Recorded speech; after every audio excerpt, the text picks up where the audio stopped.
Merhaba 6. sınıf öğrencileri. Bugünkü dersimiz 4. bölümümüzün 4. dersi olacaktır. Ondalık sayıların bölümünde örüntüler. Sevgili öğrenciler, ondalık sayıyı ne yapacağız bugünkü dersimizde? 10'a, 100'e, 1000'e böleceğiz. Dediğimiz gibi örüntüler. Burada birkaç tane not vardır. Buna dikkat edelim. Ondalık sayıyı 10'a bölerken virgülü ne yapacağız? 10'a bölerken bir basamak. 100'e bölerken 2 basamak, 1000'e bölerken 3 basamak sola hareket edeceğiz. Bunu tekrar ediyorum.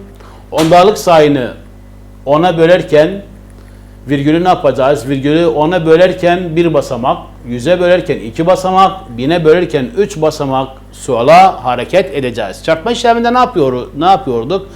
Çarpma işleminde sağa hareket ediyorduk ama burada sola hareket ettireceğiz. Evet sevgili öğrenciler, çözümlere geçiyorum ben. Direkt videomuz fazla vakit almasın diye. Burada zaten vardır, çözümler vardır. Bunların üzerinde durmayacağım. Eğer siz sonra dikkat ederseniz yani ders kitabına bakacaksınız. Mesela burada dikkat edin, 0'dan 10'da 3 10'a böldüğünde ne olur? Burada virgül bir basamak sola hareket edipti. Evet. Direkt buradaki sağlamasını yapıyoruma ait olan sorular vardır. Ne diyor soruda? Örüntüleri kullanarak ondalık bir sayı 10'a, 100'e, 1000'e bölme işlemi sonucunu bulurum. Öyle demiştir. Evet sevgili öğrenciler, birinci örneğimizde 0 tam %4 bir defa 10'u böleceğiz.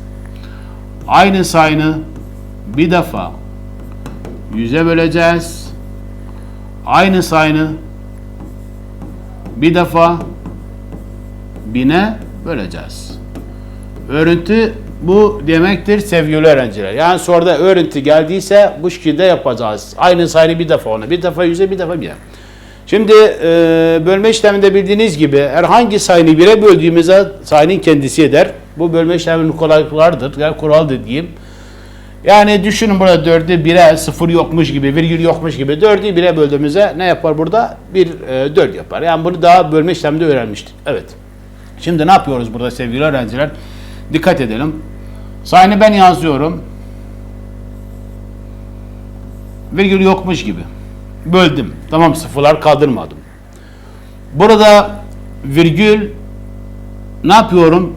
Sola hareket ettireceğim. Sola hareket ettiğimde kaç basamak? Bir basamak hareket ettireceğim. O zaman yani virgül düşünün. Burada adı hareket ettirdim, buraya virgülü yazdım. Daha sonra buraya 0 yazıyorum. O kadar basit. O kadar kolaydır.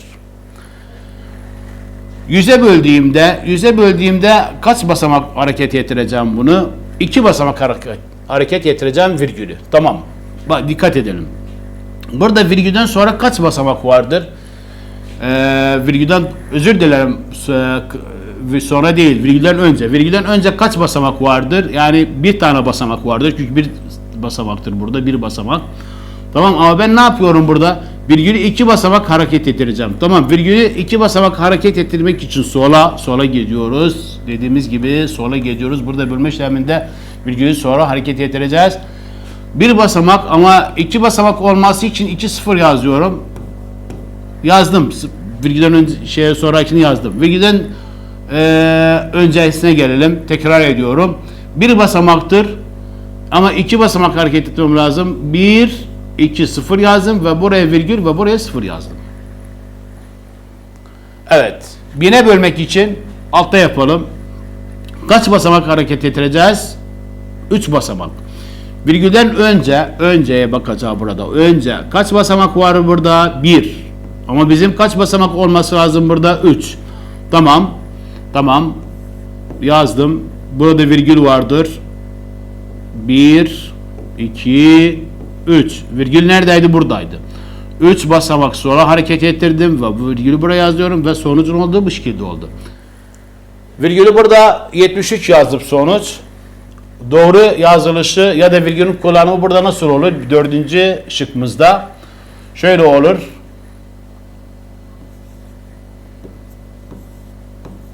%73. Neden? Çünkü virgülü 10'a böldüğümüzde bir basamak dediğimiz gibi sola hareket ediyoruz ve bir basamak buradaydı virgül, bir basamak sola hareket ettik ve sonuç bu şekilde oldu. Diğer sorunu burada yazalım.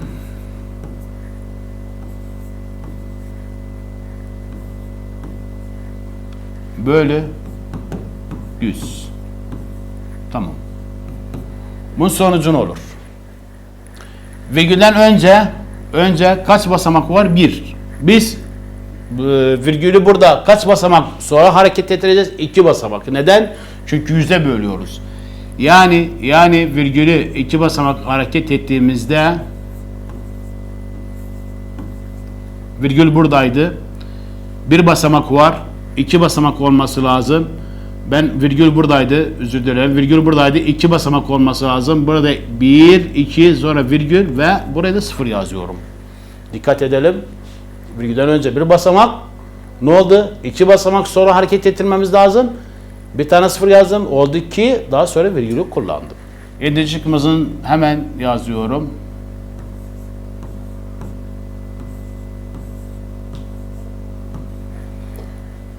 Burada virgül neredeydi? Virgül buradaydı. Sola hareket ettireceğim özün. Kaç basamak? 3 basamak. 3 basamak hareket ettireceğim. Nereye? Sola dediğimiz gibi. Neden 3 basamak? Çünkü 1000'e bölüyoruz. Sayını 1000'e bölüyoruz.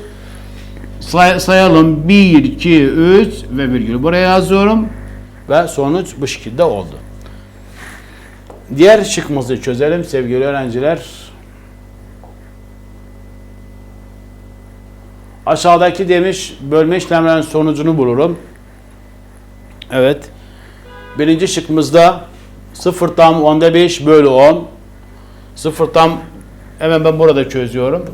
0 tam virgülden sonra yazdım sayını burada yazdım. Tamam. 10'a böldüğümüzde kaç basamak vardır burada? Virgül buradaydı. 10'a böldüğümüzde bir basamak sola hareket etmesi lazım ve virgül buraya koyuyorum ve buraya da 0 yazıyorum. Diğer sorumuzda 0 tam 1000'de 659 bölü 100. 1000'den sonra kaç basamak var? Burada bir basamak vardır. 2 basamak sağa sola hareket ettirmemiz lazım. Yani 1, 2 virgül ve buraya 0 yazıyorum.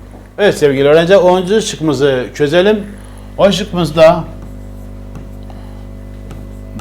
9 tam 1000'de 62 bölü 1000. Burada ne yapıyoruz? 1000'e böldüğümüzde dediğimiz gibi virgülü 3 basamak sola hareket ettireceğiz. Tamam. Virgülden sonra kaç basamak virgülü sola hareket ettireceğiz? Kaç basamak? 3 basamak. Ama virgülden önce kaç basamak vardır burada? 1. 3 olması için sayını yazalım. 3 olması için 1, 2, 3 ve virgül buraya 0. Yani virgül neredeydi burada? 9'dan sonraydı. 3 basamak hareket ettirdim. 1, 2, 3 virgül ve 0. Evet. Aynı sayını 1000'e böldüğümüzde ne oluyor burada? 3 basamak hareket etmemiz lazım. Sayını yazalım. Bu şekilde sayı yazdım tamam. Virgül neredeydi? Şimdi buradaydı. Burada virgül var.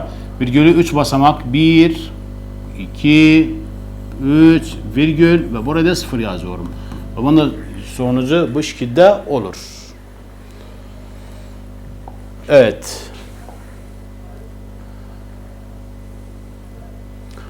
Diğer sorumuza geçiyoruz. Diğer sorumuzda aşağıdaki bölme işlemlerinin sonucunu ondalık virgül uygun bir şekilde koyarım demiş soruda burada. Ve burada 7. şıkkımızda sevgili öğrenciler burada virgülü uygun yere koyacağız. Zaten virgül kullanılır burada ama biz ne yapacağız? Uygun yere koyacağız. Ona böldüğümüzde virgül ne olur burada? Burada işlemin sonucu bu şekilde olur. 46. Çünkü neden? Çünkü virgül buradaydı gördüğünüz gibi. Diğer sorumuzda 8. şıkkımızı çözelim.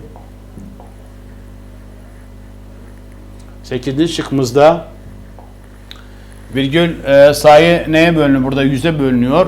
Virgülden de önce kaç basamak vardır? Bir basamak vardır. 2 basamak olması lazım. Neden 100'e böldüğümüzde 2 basamak sonra hareket ettireceğiz. Tamam.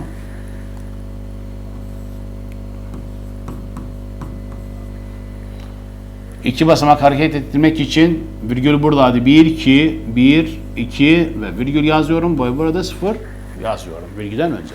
Evet. Evet.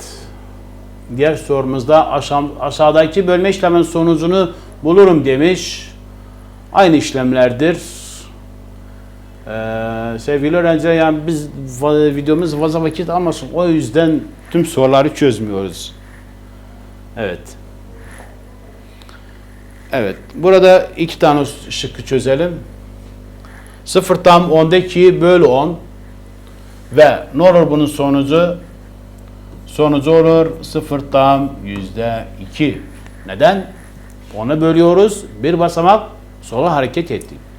Aynı 10'a bölüyoruz. Ne olur bunun sonucu? 0 tam o 8 virgül buradaydı. 10'a böldüğümüzde bir basamak sola hareket ettirdik ve sonuç bu şekilde oldu. Evet. Sevgili öğrenciler, 17 şıkkımızı çözüyoruz. 112 tam 10'da 6 santimetre verildi burada. Bu cinsten verip ama ne cinsinden hesap etmemizi istiyor burada? Metre cinsinden. Soruda verilen budur. İstenen neydi? Metre cinsi. Tamam. Bizim bildiğimiz gibi 1 metre kaç santimetre eşittir? 1 metre eşittir 100 santimetre. Tamam. Burada verilen santimetre neye çeviriyoruz? Burada metreye çeviriyoruz.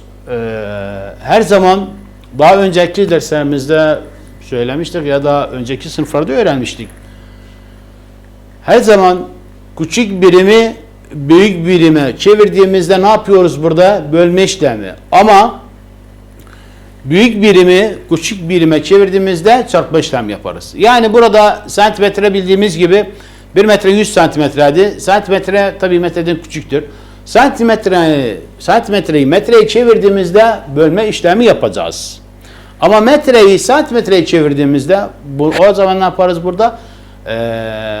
Çarpma işlemi yapılır. Burada yani 112 tam 10'da 6'yı neye böleceğim? 100'e böleceğim. Neden 100'e böleceğim? Dediğimiz gibi santimetreydi. Neye çeviriyorum burada? Metreye çeviriyorum. Çevirmek için metreye böleceğiz.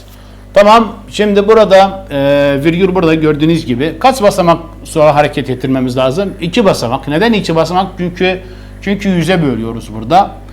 O zaman 2 basamak hareket ettiğimizde sonucu ne olurdu? Burada olur 1 tam ve sonuç bu şekilde olur. Yani 1 tam 1000'de 126. Ne çevirdik burada, ne birimine? Metre birimine, metre cinsine ya da hesap etmiş olduk. Evet sevgili öğrenciler, diğer sorumuza geçiyoruz. Son sorumuz olacaktır. Burada sayı duyusunda bir soru var. Diyor ki bir sayıyı 10'a bölmekle bir sayıyı 0 tam 10'da 1'e çarpmak aynı mıdır? Bu soruda öyle diyor. Bir sayı, dikkat edin. Bir sayıyı 10'a bölmekle bir sayıyı 100'e 1'e 0 tam 10'da 1'e çarpmak aynı mıdır? Tamam. Bir sayı düşünelim. Bir sayı düşünelim, 10'a bölelim. Bir sayı mesela olsun, burada bu sayı duyusunu çözüyoruz. Mesela 1 tam 10'da 4. Öyle bir sayı düşünün. Ya da size hangi sayı düşünmüş olursanız olun. Yani hangi sayını arzu ediyorsanız olur. Herhangi sayı yazsanız. Neye bölmek? 10'a. Tamam, 10'a bölelim.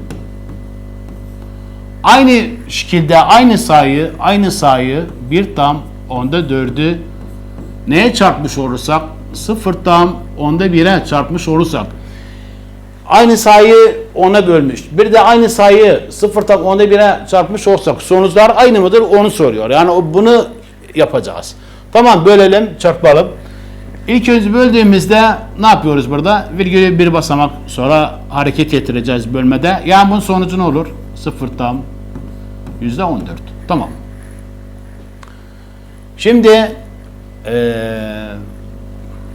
çarpma işleminde